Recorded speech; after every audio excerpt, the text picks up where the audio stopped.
ba. La da da. Excuse me while I check for a security problem. Let's see how bad that is. Not bad, just my dog. Good morning, everybody, and welcome to the best thing that will happen to you today, and probably the best thing that's ever happened to you in your whole life. It's called Coffee with Scott Adams. Kind of a peak experience. And if you'd like to take it up to the next level, and I know you do, all you need is a cup or mug or a glass, a tankard, chalice or stein, a canteen, jug or flask, a vessel of any kind. Any kind. Fill it with your favorite liquid. I like coffee. And join me now for the unparalleled pleasure, the dopamine hit of the day, the thing that makes everything better. It's called the simultaneous sip. And it happens now. Go.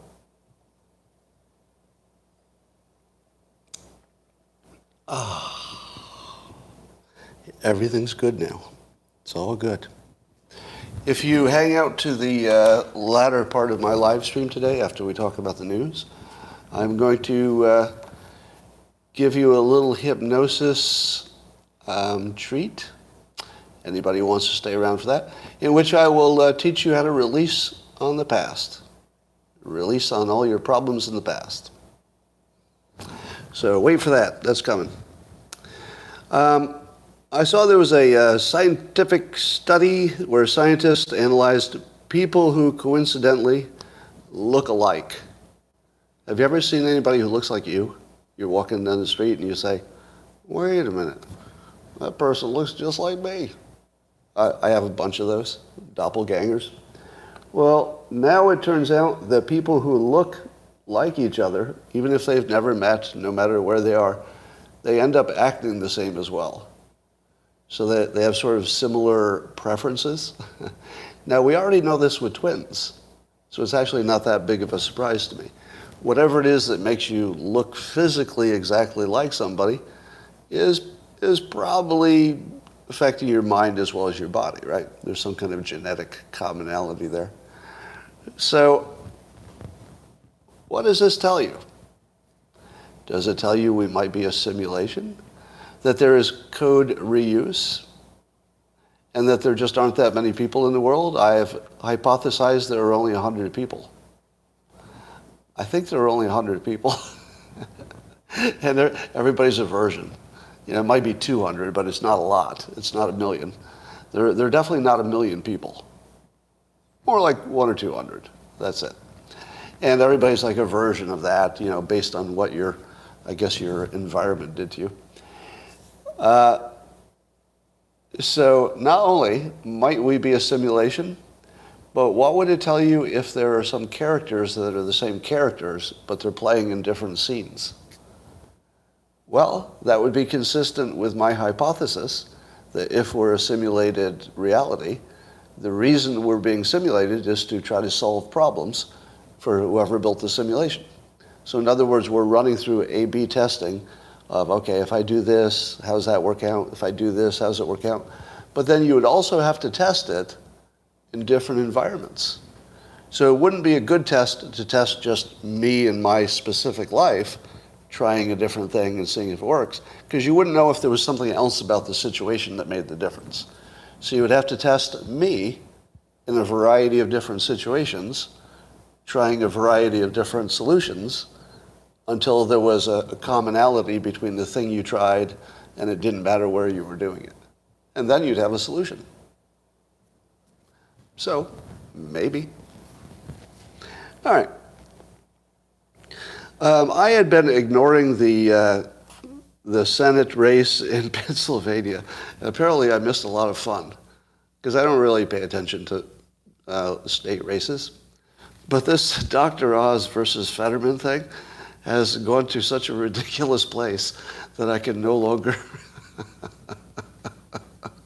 I can no longer ignore it, because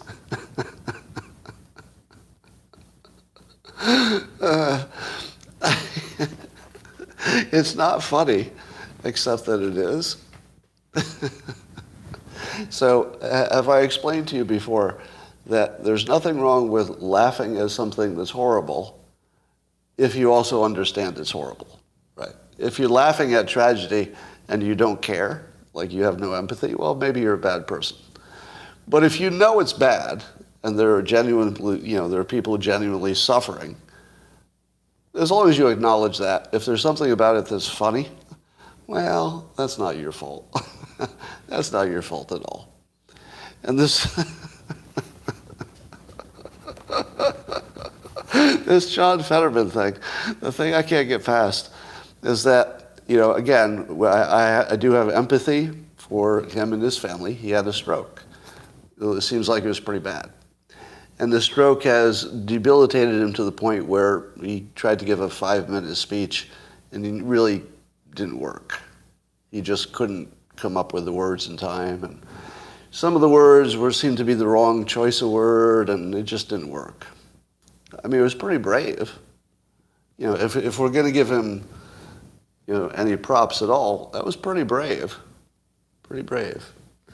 But apparently somebody on the Dr. Oz campaign said, because I guess Dr. Oz got some pushback because he was complaining about his crudites costing too much or something, which is what some people call a veggie tray. That's what the Democrats said. Anyway, so he seemed like sort of an elitist complaining about his crudites being too expensive. And so somebody on the Dr. Oz campaign actually said this: if John Fetterman had never eaten a vegetable in his life, then maybe he wouldn't have had a major stroke and wouldn't be in the position of having to lie about it constantly, Rachel Tripp, Oz's senior communication advisor, said. So she actually said, she's like the head of his communications. She's a senior communications person. What did the junior communications person say? If this is what the senior communications expert said, I'd like to hear what the lesser qualified people had to say. Hey, I've got an idea. Why don't you say he's the vegetable? How about that? Yeah. Well, why don't you take it to that next level? Saying he should have eaten vegetables, that's pretty cutting. But you should take it to the next level. That's what the junior communication advisors would have recommended. But here's the funniest part. The race is close. It's neck and neck. There's one guy who's basically barely organic. And again, I do have empathy. It's a horrible thing to happen to him. I wouldn't want it to happen to anybody I loved. But the political part of it, you can't avoid the fact that that's funny. That he literally can't function at all. Again, we have empathy for him. But in the political sense, they're running somebody who can't even function against Oz, and it's neck and neck. It's like really close. That tells you everything you need to know about American politics. All right, here's another story. I swear I'm not high. I know it looks like I am, but I'm not. But it's not my fault. The news is just funny today. So I saw, this wasn't news, but there's one of these little advertisement kind of interstitial things you see on the internet all the time. And it purported to show the IQs of the 40 smartest presidents. And the first thing that's funny about it is that we can calculate the IQ of like the founders of the country. Now, I get that they were smart, but you can't really calculate their IQs. That's not a thing. But apparently they think they did. And the funniest part is I think they put Trump at like number 3 as the one because his IQ has never been measured in any way that anybody's seen, but he claims it's very high.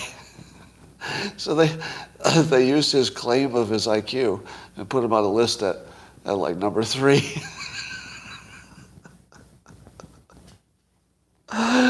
Oh my God. And But here's the part I like best. Do you know who's number one, according to this very unscientific list? Do you know who is the number one IQ of all the presidents? Anybody know? Allegedly, it was John Quincy Adams. John Quincy Adams, who apparently was a Harvard graduate and spoke fluently 7 languages. He spoke fluently 7 languages? That doesn't even sound true. I never believe that. When somebody says they're fluent in 7 languages, do you ever believe that that's actually true? I don't. Usually that's 3. That's sort of 3 plus. Right? I don't believe 7. But I love the fact that Trump made it onto number 3 of the smartest presidents list just because he made a claim. So I thought, can I do that? I've actually had my IQ measured, so I actually have a number. But you've never seen it. You don't have access to it. So let me tell you, my IQ is 185. As far as you know. So I'm just going to put it out there. Because someday they're going to make a list of the smartest cartoonists. And I want them to have the same problem. Well, we couldn't find any information about his IQ, but he says it's 185. So I'm going with that. So from now on, I'm not going to tell people that it's a joke. I'm just going to put it out there like it's true. So you're all in on the joke, okay? You're all in on the joke. From now on, I'm just going to say I have an IQ of 185, and I'm going to see if I can make that turn into a thing. You're all in on it. So, and by the way, you can help. So if you see like a tweet where somebody's calling me stupid or something, just go in there and say, stupid, he's reportedly has an IQ of 185. But say reportedly. Just say reportedly. It will turn into a fact. And some people are going to believe it. All right, let's do that. John Stossel had a great piece about what it means to be scientific in terms of the government. And his point was, and he showed lots of good evidence for it, that what we believe is science, if it has any connection to the government, is really just left-wing preferences that they've laundered through fake science. I'm kind of oversimplifying his thesis, which I can do because I have an IQ of 185, so I can simplify this so easily with my big IQ. And so he makes his case pretty well that if the government is involved in any way, you should not assume it's science. If the government is involved in any way, it's very unlikely that it's actual science. It's just advocacy that they launder through fake studies. And he gave some examples. But my favorite was, and I guess you knew about this, but I didn't. Did you all know that Steven Crowder submitted a paper about something about fat studies and fat acceptance, and was invited to some kind of fat acceptance conference where he attended over Zoom dressed as a woman. He was dressed as a woman, talking pretty much like a guy, but he was dressed as a woman, and he completely sold the conference that he was a real scientist or had real scientific studies or whatever.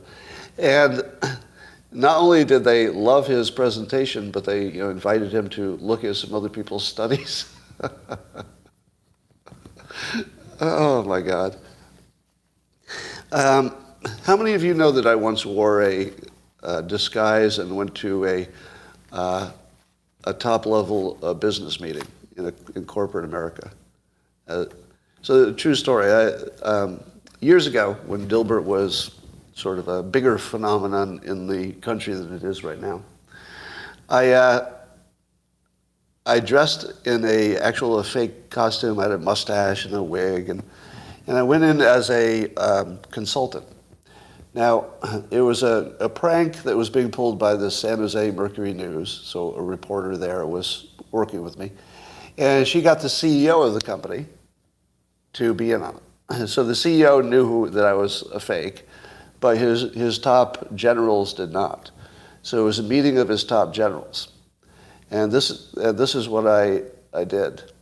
I told them that I was there to help them create a mission statement, but I was really there to see if I could get them to create a mission statement that was complete nonsense. And I wanted to see if I could get them to create nonsense and all bark like trained seals that it was awesome. And so I used my hypnosis and persuasion powers to get them to think that they were contributing to it. But I would just take all the worst things they said and write them down.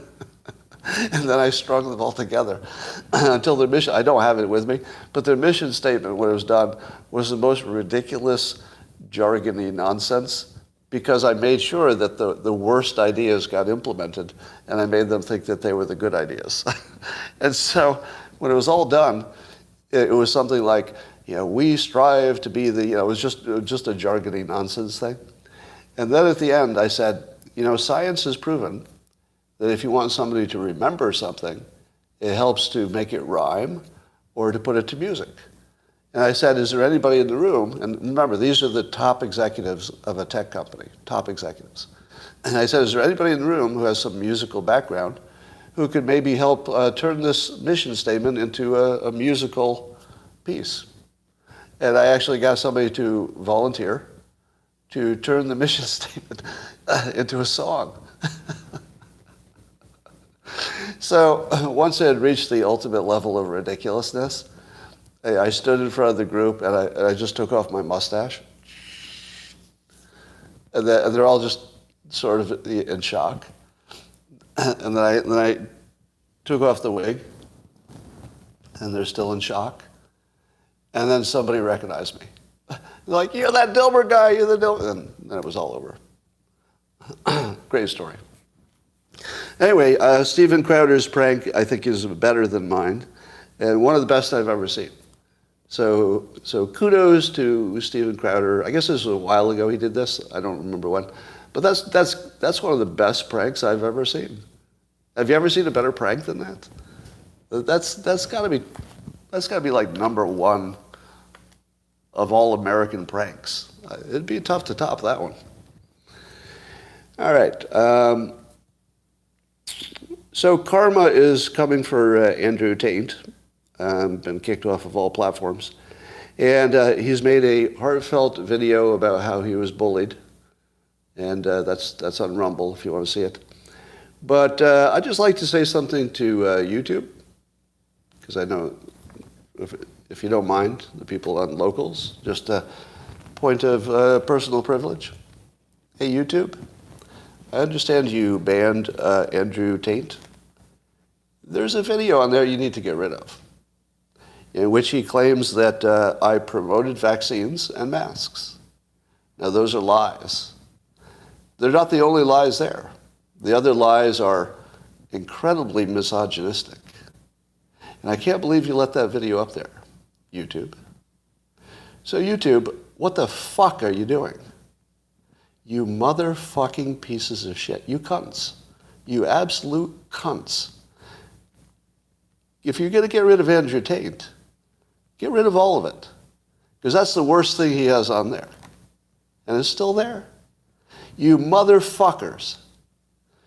Have any of the, do I have the attention of any of the censors yet? You stupid fucking cunts. You absolute pieces of shit. You fucking motherfucking assholes. You listening yet? Because this is just to the censors. If you're watching this to see if you should ban some of this or demonetize it, you're in the wrong fucking place. Go look at your site. Go find Andrew Tate lying about me. Get rid of that piece of shit and squash him for good. He is a lying, worthless, dangerous piece of shit. And if you don't get rid of him, I'm coming for you. So, take care of that. Well, it turns out that Apple is decoupling a little bit, or at least we like to think so, from China. they're going to be making more phones in India. So I feel like this, I feel like the decoupling is happening. Do you think it's real? The decoupling with China? I think it's very real. Isn't this like the biggest story that's happening? And here's a question that I have for America. We can't really decouple from China too effectively if we can't make stuff here. Shouldn't we be working really hard to figure out how to make things in America? Or at the very least, make things in Central America so we can, control the immigration. Although I'm not sure I want to control it anymore. You're going to hate this. This is just my thought of the day. But I'm getting more and more worried about the depopulation problem. Elon Musk says it's the biggest risk for civilization. And I think I agree. It does look like the biggest risk. Because I do think we have other things somewhat under control, but we don't really have a good solution for the underpopulation problem. And so I'm wondering if all of us are wrong about immigration. Now, I think immigration had to be controlled when the natural population was growing. I think that stopped around 1970 or so, replacement population. But you do know that if we stopped immigration, or even if we kept immigration even where it is, or we stopped it completely, we'd be doomed, right? How many of you know that? Do you know if we stopped immigration, just if we stopped it completely, America would be doomed? Do you know that?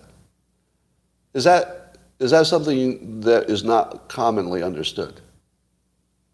Yeah, there are people saying no. Yeah, there are people who say no. So some of you disagree with that. Let's do this. Yeah, pick your fate. Yeah, as I've often said, we've been talking about the wrong question forever. We keep talking about immigration, yes or no, and we never talk about the smart way to say it.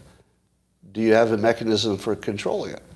Can you dial it up and dial it down as you need it, and can you control who gets in and who doesn't? That's the only question we ever should have asked. And then the question of how many you let in should be, experts, basically. They should say, well, we're below replacement value. We have certain level of skills we need more than others, so we'll dial it up, but not for everybody. We'll let in the people who have certain characteristics, certain skills. But how many of you are having a moment right now where you're saying, oh shit, is that possible? Is it possible that if we succeeded in keeping everybody out, we'd be doomed? It's probable. It's actually probable. Because the only way we would not be doomed is if our own reproduction started suddenly going way up. And I don't see anything that's going to happen to do that, do you? Do you see anything that would make people have more babies? I mean, it could be a pendulum thing. Maybe it just swings the other way at some point. But be careful about what you wish for. Be careful about what you wish for. I feel like at this point, as bad as the problems that immigration creates, they might be less than the alternative. And I'm at least open to that conversation where I don't think I was even a week ago. A week ago, I don't think I would have said this. It's just the more I think about this population problem, the more concerned I am. And I don't think opening the borders and just saying, hey, everybody come in is the solution. That doesn't feel like a good solution. But I don't think we're thinking about it as smartly as we need to. Imagine, let's just use your imagination. Imagine if Trump said, we need more immigration, not less, to survive. But we have to do it a little smarter. How does that sound? That sounds completely different, doesn't it? Because as soon as you say we have to limit immigration, you sound like a racist. Because people just assume, you're talking about brown people. But if he came in and said, look, I agree with Elon Musk. We have, I had several kids. I like kids. We should have kids. We're going to have kids. But if we don't, and that's your choice. If you don't have kids, you know you're doomed if we don't bring in fresh blood. So we don't have a choice, but let's do it in the smartest way we can. That would solve everything, wouldn't it? You tell me that somebody could argue against that position. We need more people. We just have to be smarter about it. Who disagrees with that? You could so easily make that case. Now, I know there's some of you who said, no, we don't. We don't need more people. But I would ask you to research population collapse as a risk. So just do some reading on population collapse, and you might change your mind. You might change your mind. Yeah, we like skilled people first, but remember, young people don't have skills. And a lot of the people that we're bringing in are the young people without the adults. By the way, that's a thing. So it's not uncommon for the young kids to come to America and the parents not be able to come for one reason or another. So they do send their kids, and they can be trained. So Biden is pushing the student loan forgiveness, $10,000 per person. I think it was on the 5, and Dana Perino was saying, I think it was Dana Perino was saying, that the $10,000 forgiveness might make a lot of people angry, so they would vote against the Democrats for doing it. But probably there's not anybody going to be so happy about it that they vote for it. I don't know about that. I don't know. If you were a student, or if you had student loans, wouldn't you vote for the person who gave you $10,000? All else being equal, which most people don't follow the news anyway. They just say, wait, I just vote for this person, I might get $10,000? I don't know. There's no right answer for student loan forgiveness, meaning that it's a problem that needs to be addressed, but on the other hand, it's a problem that people created for themselves. But on the other hand, there's no free will. So if you knew that somebody had conned you and you were a victim, would you blame the victim? Because that's what we're doing. We are blaming the victim if they took out too big of a school loan. Because they're a victim of society. Society said you have to go to college, and if you can't do it any other way, you got to get a loan. That's what we told everybody. We brainwashed kids into thinking that's the only way to succeed. So if you brainwash people, and then they do what you brainwash them to do, is it fair to blame them? Is it? Because to me, they're the victims. Why are you blaming the victims? Seems to me the colleges have something to explain. But again, most of the colleges don't have enough extra cash that they could do anything about this either. So the real solution is the long term, which is redoing education. So education has to be redone so it doesn't cost anything. You know, the actual cost of an education, what do you think it should be? It should approach zero over time. The cost of an education should be trending towards zero forever. You know, it'll never get to zero, but it will half that distance every few years, right? Into perpetuity, until it costs a penny. Because in theory, once you get something on video or in VR or whatever form it is, once it's there, it can teach people math forever from the same content, right? So at the moment, there is not a substitute for in-person learning that's as good. You'd agree with that, right? Zoom is not as good as in-person learning for most things. But for some things, it's already a little bit better, just special cases.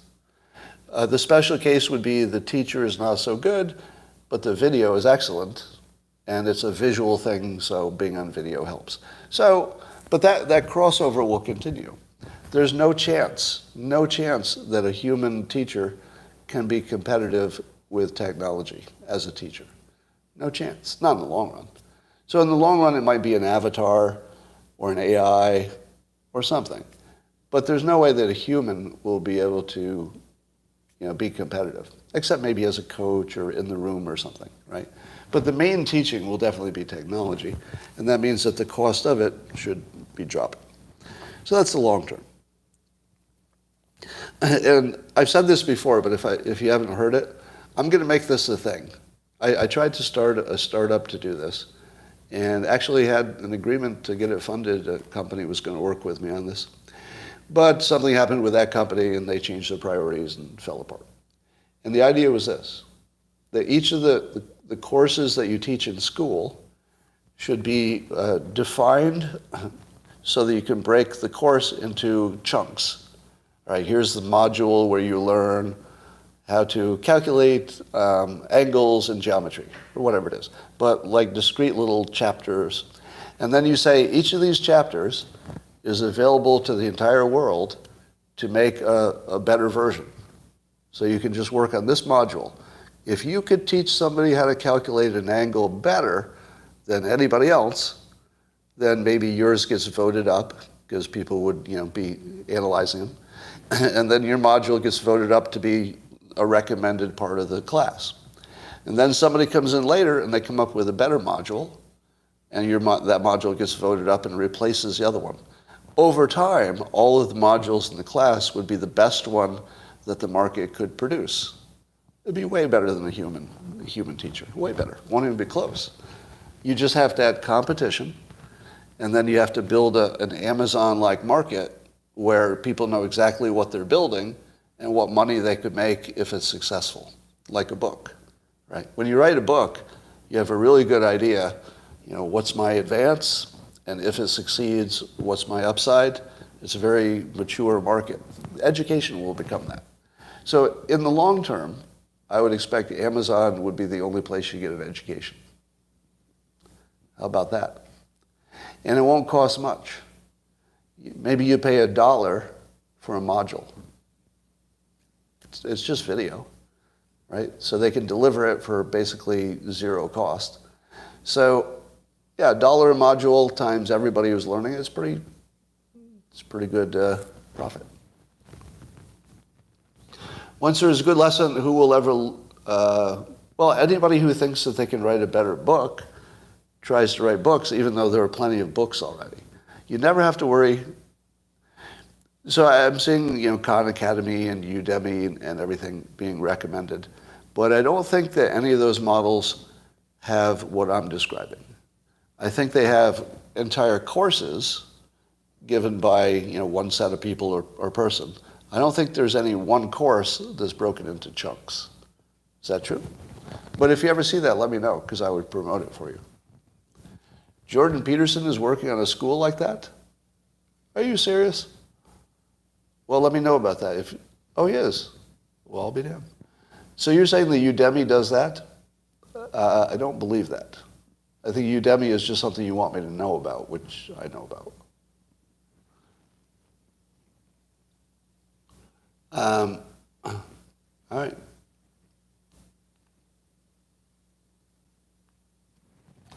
Okay. How would you like me to make your past problems disappear? Is anybody racked by, let's say, doubt or guilt about the past? Anything that's been bothering you? Well, let me see. Identifying with the past. If you shock is one of the most freeing things I've ever experienced. Imagine for a second that Can you hear? Literally had no past. That your life simply began right now. I have an insane in my own ability to manifest things. Huh. Insane belief. Well, it looks like that got cut off for some reason. But, as it turns out, I can complete it even better than listening to the video, because it's hard to listen to the video. I'll just tap the video. You don't need to hear the rest of the video, because I was going to do this myself. So I want to give some credit to the person who reminded me to do it. It goes like this. Okay, you just want me to tap it, don't you? All right, because I know you're not going to stop saying that until I do.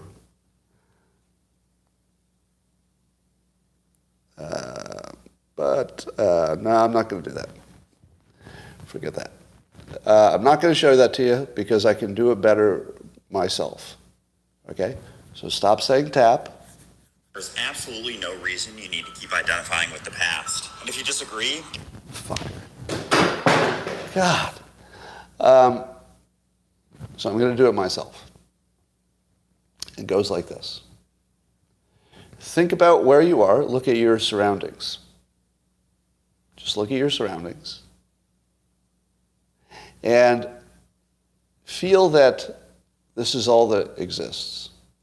Imagine that you were just born into the world this moment. You never existed before, and you just popped into existence right where you are. Now do this with me. Just look around and just say, I just popped into existence. Somehow I know how everything works. It's like, oh, I know what this is. So just go through the visualization and just imagine you just appeared in the world. History, even if you have a memory of it, doesn't exist. You couldn't take a handful of history. You couldn't punch history. You couldn't put it in your pocket. You couldn't paint it. You couldn't touch it. You couldn't smell it. History doesn't exist. What exists is this. And you could start today and just say, I'll just act like my history started today. Just act like it didn't exist. Now, you don't have to worry about the reality of it, because we're not talking about reality. When you reframe things, you don't need to be technically correct. It just has to work. And that's the main theme of my reframing book that I'm working on now. A reframe doesn't have to be true. It doesn't have to be logical. It doesn't have to be factual. It just has to work. This is one of those. Instead of imagining yourself as a creature across time, imagine yourself as a creature of a time. You are of the moment. Imagine you are not a creature who is spread across the past and the future. You are a person who exists right now, and that's all you are. Is it true? It doesn't matter. It does matter if you can imagine it as true, which you can. And when you do that, it takes all of those past things and puts them into the imaginary box, and then you can close the box, and at least for a little while, you can live free from the box. Eventually, the past gets out of the box, but you can do it again. Just every time the past gets out of the box and you start obsessing about it, just bring yourself to the room, touch things, feel things, and say, I was just born. I just came into existence. Here's the stuff I have to work with. What do I have? Okay, I got this body. I apparently have some kind of job I know of, and I'm in this space. I'm hungry, I'm horny, I'm tired, I'm something, but I'm right now. I'm right now. That is the technique. Now, some of you probably felt it just in my description of it, but it does work. This is one I use all the time, by the way. I've used this a number of times, and it does work for a while, right? It's one of those things you'd have to reinforce, but it works for a while. Try it out. All right.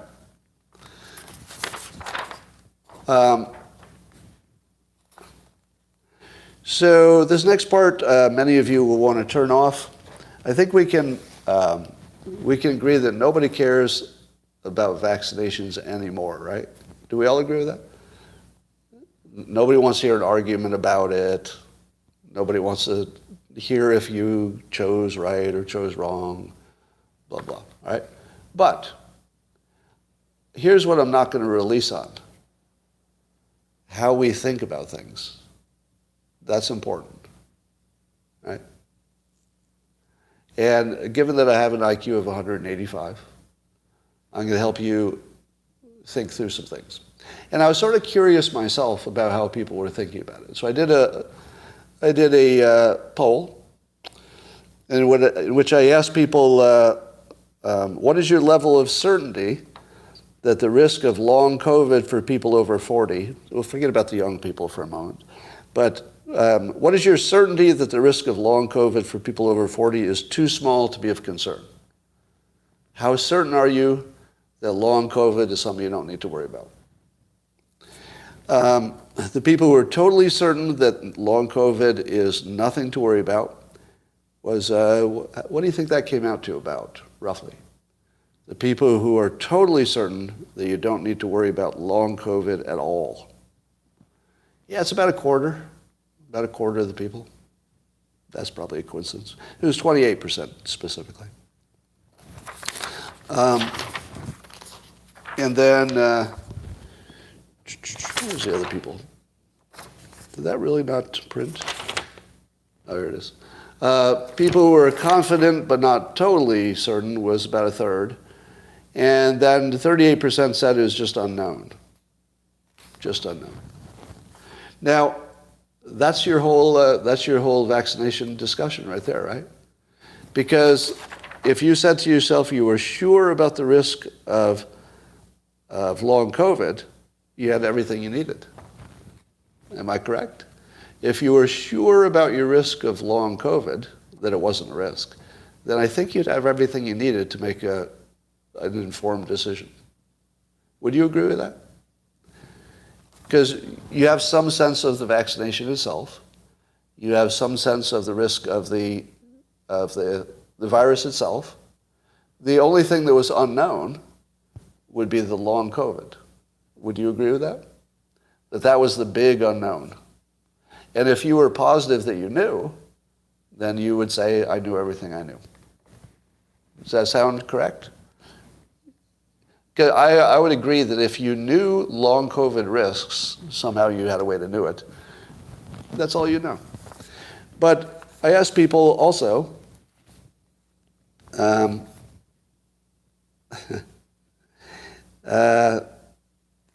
asked this question. I'll ask you here. All right, you ready? Now, some of you are going to say, hey, that's a trick question. But here's what you can't do. You can't add your own assumptions. You can't change the question. This is only to see how you think. It's not about the actual pandemic, right? So it's not about this pandemic. It's just a general, how do you think question. And the question is this. If you knew for certain, all right, now you have to accept it's a hypothetical question, so there's no doubt because it's just hypothetical, right? If you knew for certain exactly the risk of a vaccine, and it doesn't matter what vaccine, again, it's not about the pandemic. If you knew exactly the risk of a vaccine, would you know enough to make a decision about taking it? Go. If you knew the exact risk of the vaccine for you, would you know enough? Yes. Yes, some say no. Why do you say no and some say yes? I'm saying you know exactly what the vaccine's risk is for you, not even for other people. You know for you.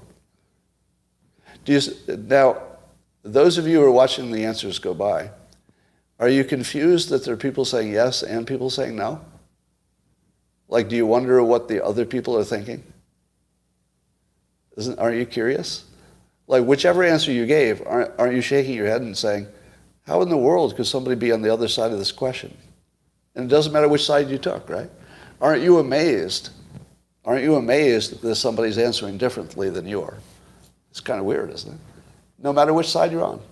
It seems weird, doesn't it? Yeah. Well, here's the answer, because I have a IQ of 185, as far as you know.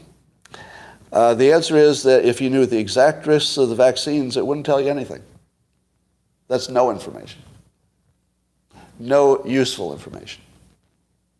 There's none. Do you understand that? That knowing everything about the vaccination would give you no information that's useful for making a decision about taking it. How many of you understand that point? That having complete, accurate information about the vaccine doesn't give you any information about whether you should take it. Hey, you got really quiet there, didn't you? Some of you got really quiet suddenly. Do I need to explain why that's true? Do I need to explain that? Because a lot of people, I think half of the people, said that if they knew the risk of the vaccine, they'd have everything they needed to make a decision. And that's 100% wrong. Because you would also have to know the risk of the thing you're trying to solve with the vaccine. So if you knew everything about the risk of long COVID, and everything about the risk of dying, and everything about the risk of the vaccine, you'd probably have enough information. But if you only know about the vaccine, or think you do, and you don't know if long COVID is real or not, then you don't have enough information to make an informed decision. Now, those of you who think long COVID is not real, can, in the comments, tell me, is long COVID real or not real? You tell me in the comments. Is it real or not real? I'm seeing a little bit of both. Right? Not real, not real. Okay, this is one of those questions that I can answer with complete certainty. Most things I can't answer with this level of certainty. It's real. I had long COVID for a month. There's no question that's what it was. No question. And I couldn't walk upstairs for a month. And I'm in good shape, right? Normally, I run upstairs, even at my current age. I run upstairs just because I'm always in a hurry. But I couldn't walk upstairs for about a week. Like I'd stand at the bottom and go, whew. Like it was a process. Now, I lost a month of quality life, meaning that I could not enjoy myself in any way whatsoever for a month. If I had it to do over again, I would have taken the booster. Now, I didn't get the booster shots because I didn't want the risk of the vaccination when I thought that the risk of Omicron was so small, right? So I said, why would I take the extra risk of a vaccination when the Omicron is such a small risk? If you had told me that I would lose a month of my life, I would have taken the booster because I think there was a chance it would have reduced my symptoms. Now, I do have regret, but I have regret that I didn't take the booster. And that's sort of a recent realization. Now, I do like the fact that I have maybe something like natural immunity, but just to Omicron, I don't know. Somebody says, 185 IQ and vaxxed. Here, let me fuck with your brains a little bit. There are people here who got vaxxed, and there are people who didn't get vaxxed. How many think you made the right choice, no matter which way you went? Just speak for yourself. How many of you say you made the right choice for you? Go. All yeses. All right. I think I saw one no. One I don't know. But mostly we've decided we made the right choices. So I think we could all claim victory. We can claim that we all made the right choice, no matter what choice we made. So that's pretty good. Anyway. Now, if you tell me it would be a bad decision to add a booster to whatever else I've already got in me, because the booster itself has some risks, which of course it does, I would tell you that you didn't experience my month of long COVID. If you had experienced my month of long COVID, you would be way more flexible about the risk of the vaccination. It was really bad. It was really bad for a month. All right. But let me say as clearly as I can, I don't know what's going to happen in the future. I don't know if I'll get a blood clot in the future, and I don't know if my long COVID will be the cause or the vaccination. I don't know. I was guessing, and I wanted to take a vacation. Here's something interesting. What percentage of doctors immediately signed up for the mRNA vaccination when it was available? What percentage of doctors? Because we don't trust experts, right? Can't really trust experts anymore.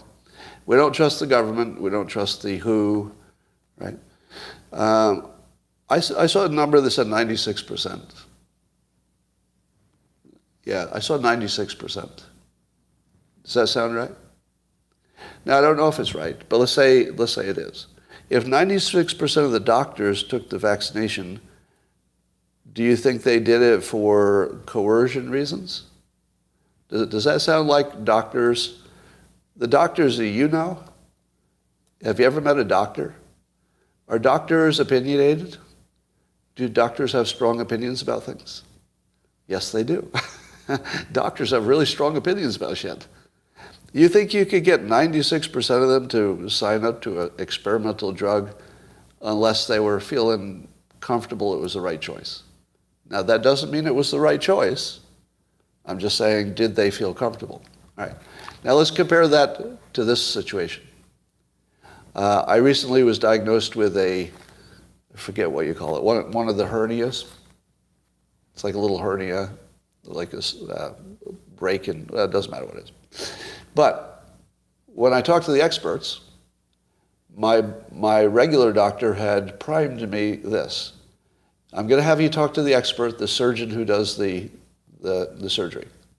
But you should know before you talk to the doctor that the doctors who do the surgery are the least, it's an inguinal thing, that the doctors who do the surgery are the least likely to have it performed on them. And I said, what? That's right. The doctors who do the surgery are the least likely group to have the surgery done on them if they have the same problem. Do you know why? Too risky. Too risky. Yeah. And so when I talked to my surgeon, he started going through this long description of the risks and rewards. And then I just stopped him. I said, most of the people who do what you do they get the operation? Because I heard they don't. And he just stopped. And he said, what do you do for a living? He goes, what do you do for a living? And I told him. And he goes, okay, because I thought you were probably some kind of science or engineering kind of person because you got to the risk too quickly. Basically, the only thing that mattered was that the people who have the most information about it don't do it. He goes, that's the only thing that mattered right there. All the other stuff, it doesn't matter to the decision. What you need to know is that the people who absolutely, positively know the most about this don't do it. That's what you needed to know. Everything else was a distraction. And so I didn't do it. Now, I still might do it. The factor is if it ends up being painful or something. But it's not painful, it doesn't bother me, so I don't do it. Someday I might. So you would do it if it hurt you every day and you didn't have a choice, basically. So yeah, you just got a life lesson, didn't you? Right. So I'm not going to say that because doctors all did it, that it's a good idea. Because I think the peer pressure in this pandemic situation was not like anything else. Can we agree? Generally speaking, if all the doctors are doing it, I'm going to be feeling favorable about it. This would be the exception. Because I think the pandemic was such a big psychological event as well as a medical event that I don't believe you could trust even the experts to make independent decisions. I don't think that was an option. Some will become rogue and maybe be right. I generally bet against the rogues because they're usually wrong, no matter how convincing they are. They're usually wrong. Some of them might be right. All right, so that's all I'm going to... The thing that I noticed is that the people who were the most certain that they'd made the right decision were also the least likely to know what all the variables were. I'll say it again. The people who were most certain that they made the right decision about vaxxing or unvaxxing are also the people who are least aware of the variables. Because almost everybody who says, I didn't get a vaccination and I'm happy about it, doesn't include long COVID as even a risk variable. If they do include it, then they say, well, I've said it's zero risk, but that's not based on information. It couldn't be, because we don't know the future. Right? And if you'd lost a month of productivity, and you thought you could have that lost month 2 or 3 more times, because keep in mind, I don't know if I get Omicron again, I don't know if my natural immunity would keep me from a month of badness again. Because remember, this is an engineered, we think. I believe I can say that now. All indications are, from what I can hear, that it's probably an engineered virus. How many of you believe you can predict the long-term effect of an engineered virus? How many think that's a thing? How many of you can predict what will happen having an engineered virus in your body? Interesting, because we all agree we can't predict how bad the virus will be, but yet you're confident of your decisions. You shouldn't be confident of a decision if you don't know what the future looks like. Confidence in a decision means you do know what the future looks like because it's just cause and effect. It's obviously going to happen. All right. So that was about what I wanted to do. And so the reason that the Andrew Tate thing pisses me off is that he got a lot of attention, and part of it was a lie about me. Well, actually, several lies about me. And so his lie is that I was pro-vaccination, pro-mask. That's the opposite of true. I was anti-mandate. Anti-mandate. What you do with your own body, that's your decision. But definitely anti-mandate for all those things. So he has lied in a very dangerous lie about me. And so karma is coming to get him. And he said my IQ was 112. 185, you tell him. 185.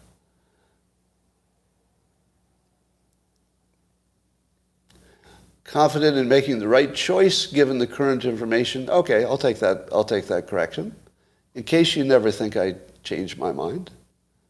Yes, being confident that you made the right decision with what you knew at the time is different from being confident that it will work out. That is correct. I accept that correction. All right, let me ask you this. A number of people told me that the fact that the medical community was all on the same page on vaccinations is your indication that there's something wrong. Yes or no?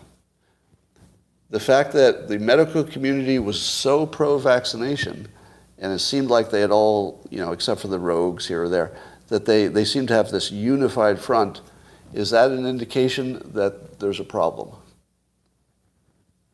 Look at your answers, yeses and nos. Here's the right answer. The right answer is there are two situations in which the medical community would be on the same side.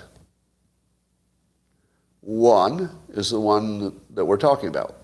Everybody is group thinking and they're afraid of the consequences of going against the recommendations. That's one possibility. What's the other possibility for why all of the medical community would be on the same side? I'll give you an example. The medical community is very, let's say, unified in saying that smoking cigarettes is bad for your lungs and for your health. Now, is that a red flag that the medical community is pretty much solidly against cigarette smoking? Is that a red flag that maybe cigarette smoking is good for you? No. There are two situations in which the medical community might be unified. One is if they're totally correct. And that's the most common one. The most common way that the medical community agrees is when they're completely correct. The least likely way that they all agree is peer pressure. But it is a thing. That's a real thing.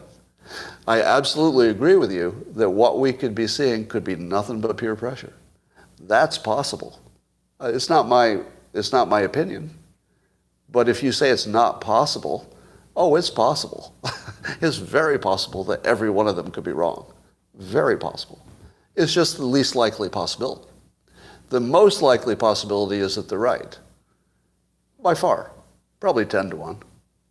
If I had to put a number on it, I'd say no matter the situation, if you see the medical community is solidly agreed, probably 10 to 1 they're right.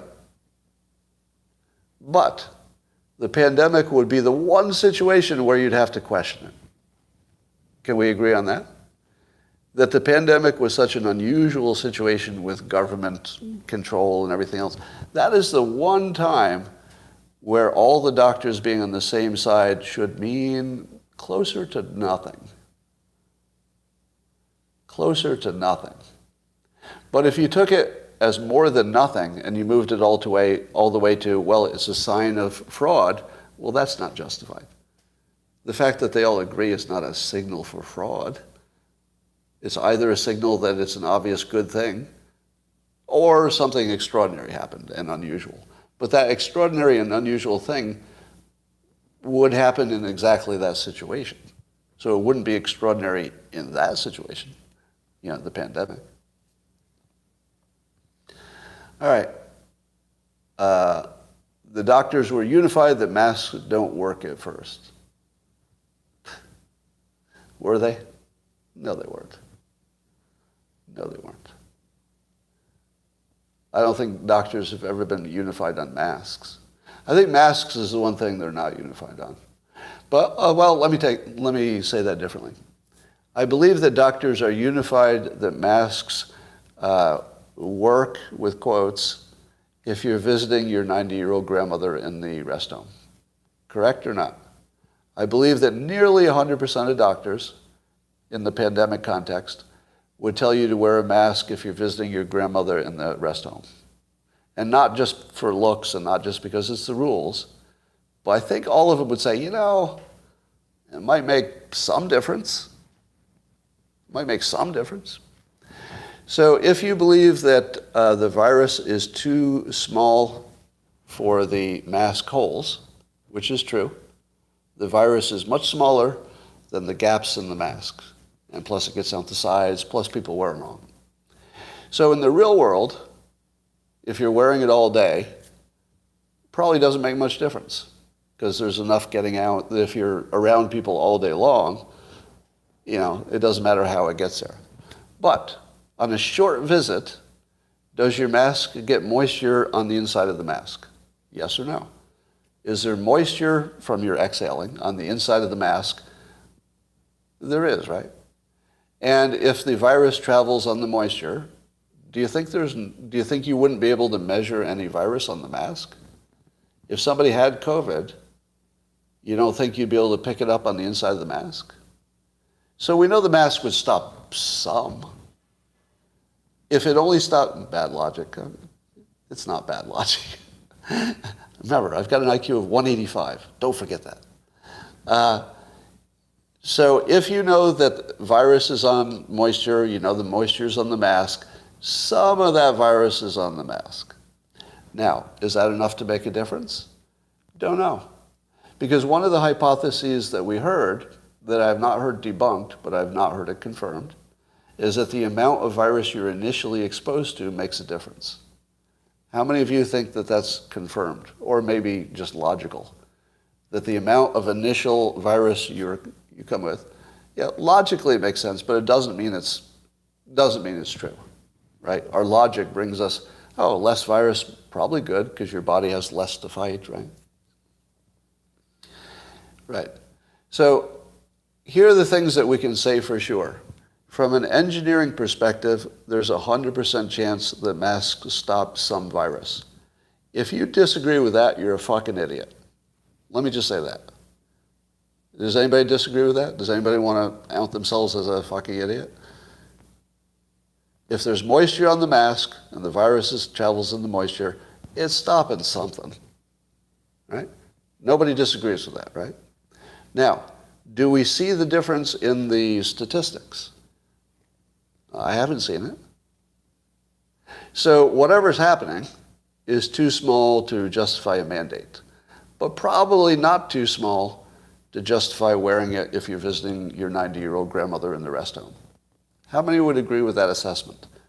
There's no evidence that it works in a macro sense when everybody wears them, and there's definite indications that there are negatives to it. But if you're visiting grandma, who knows? Worth a shot. Are we all on the same page? I think we're on the same page.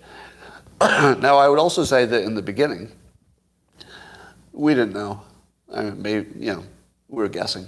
So I don't fault anybody for being wrong in the beginning, except that Fauci told us he lied. But he lied for a reason that was, I hate to say it, he had a reason. And that reason was for the benefit of the medical community, so they wouldn't run out of masks. And that was the right call. Well, the right call was to protect the medical community first. It doesn't mean that was the only way he could do it, but I don't have a better idea. Like, if I'd been in his position, I feel like I would have lied. Would you? If you thought that the lie would protect people's lives, would you have lied in that position?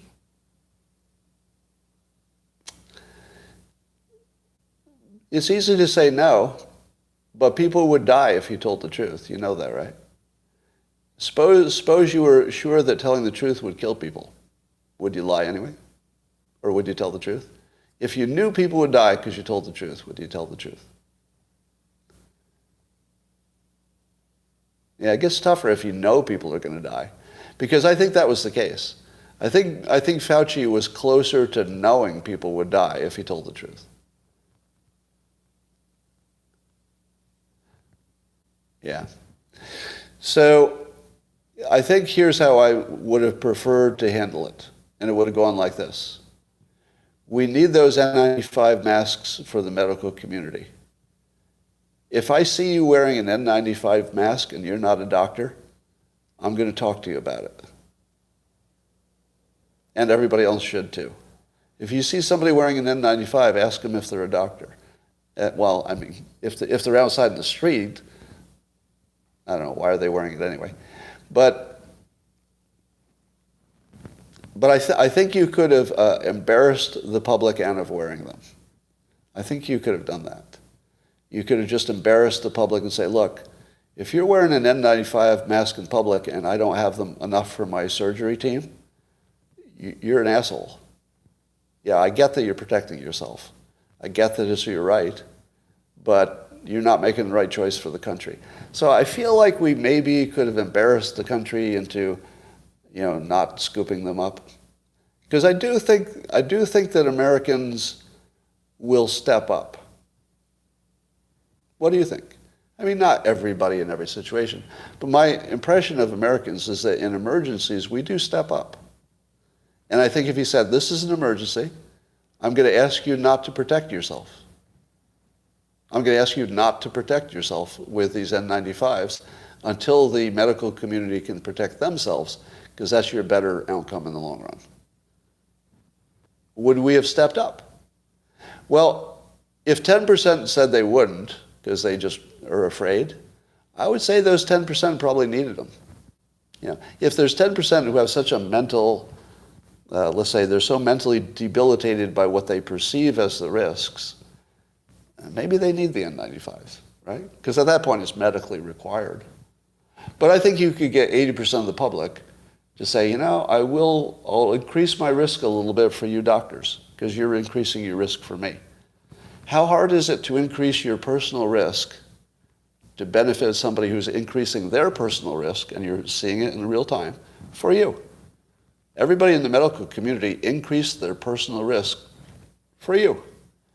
Would I increase my personal risk to compensate them? Absolutely. In a heartbeat, yeah. It would be an easy choice. Yeah, maybe 75%, you're right. Wow, you're really showing your COVID stripes here. Really?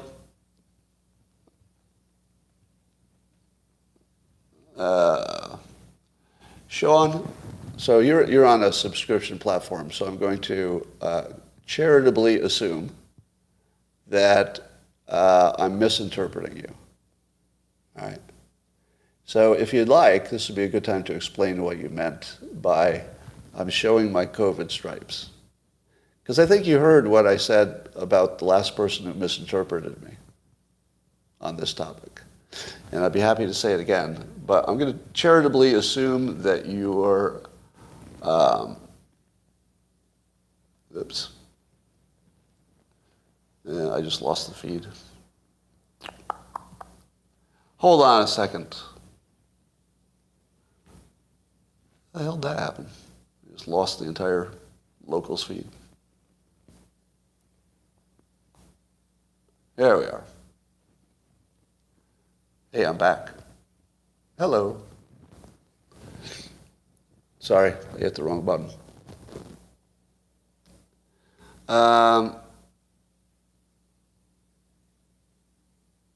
You are scared and making decisions based on fear. All right, you stupid bastard. Let me take a minute to deal with the people who say that I'm afraid and making my decisions based on fear. Number one, I don't really even remember the last time I was afraid. Not really. I mean, honestly, if you said, when was the last time you were afraid of something? I was like, I don't know. I can't even think of the last time. I do see things as mostly risk. But even within that context of not actually feeling fear. Oh, actually, I'll tell you, the last time I was afraid was when the supply chain looked like it was at risk. When the supply chain looked like it was going to crash, I was a little worried about that. Now, I told you I wasn't worried, and that was part of making sure it didn't crash. But that worried me. I don't remember having any specific, worries about the virus or the vaccination. I would say those of you who believe that the people who got vaccinated was because of fear, and the people who didn't get the vaccination were brave, well, you're fucking idiots. You're fucking idiots. You're a fucking idiot if you think that. Because the reason you didn't get the vaccination is you were afraid of it. Now, you might not have been trembling in your boots. Maybe you weren't shaking. I'm not shaking. But you looked at two things, two risks, and you said, this risk is bigger than this one, just like every other fucking person. They just looked at the two risks and they said, I think this one's bigger than this one for me. You're not a hero. You're not a fucking hero because you didn't get the vaccination, right? You could be somebody who accurately calculated your risks. You could be that. You could be a person who looked at two risks and made a reasonable decision. You could be that. Absolutely, you could be that. If you're 25 and, you're not around a grandmother and you decided not to get vaccinated, I'd say, well, okay. That was a reasonable approach. If you're 75 and you did get vaccinated, I'd say, well, I don't know if you're right or you're wrong, but it was a good approach. But if your view is that the people who looked at two risks which are hard to calculate, and they chose a different one from you, and you think that they're a coward just because they looked at two risks they can't calculate and picked one, you're a fucking idiot. That is the lowest level of intellectual honesty and evaluation you could possibly have, right? If you didn't take the vaccinations because you're afraid of it will kill you or turn you into a mutant, you're a fucking coward. Oh, how's it feel?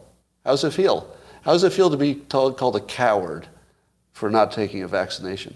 And you say to yourself, I'm not a coward. I looked at the pluses and the minuses, and I decided that there were more minuses than pluses. Well, you fucking coward. What? Stop being a pussy. What? Well, you can't put a little needle in your arm? You're afraid of a little mRNA? Oh, you fucking pussy. You goddamn coward. Man up. Man up and put a needle in your arm. It's not that hard. All right, was that useful? I didn't do anything useful there, did I? There was no benefit for me calling you a coward because all you did is what every fucking person did. They looked at the risks. They did their best based on their personal situation. Nobody did anything different from that. You're not a fucking hero. You're an idiot. So don't go through life thinking, I'm a fucking hero, I'm a hero, oh, I didn't get the jab, those dumb people did. No, you were afraid of the jab. You were afraid. You're a fucking coward. Not really. It's just easy to say, right? Nobody was a coward. Nobody was a hero. We all just did our best. And most of us are happy with our choices. Most of us are happy with our choices. You're not a fucking hero. You're not brave. You're not the rogue. You're not the one who bucked the things. Right? You might turn out to be right. I'm not saying you're wrong, because again, fog of war, we're all guessing. But, and I'll tell you who annoys me the most. The people who are sure that they saw the problems coming, and here they are. Those people are really lost. Stop talking about your bad choices.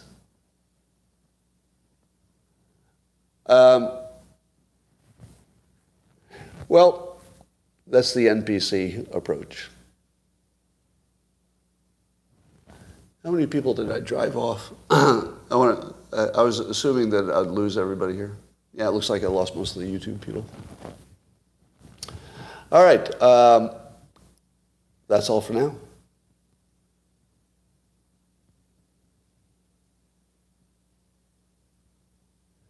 All right, just looking at your comments for a moment.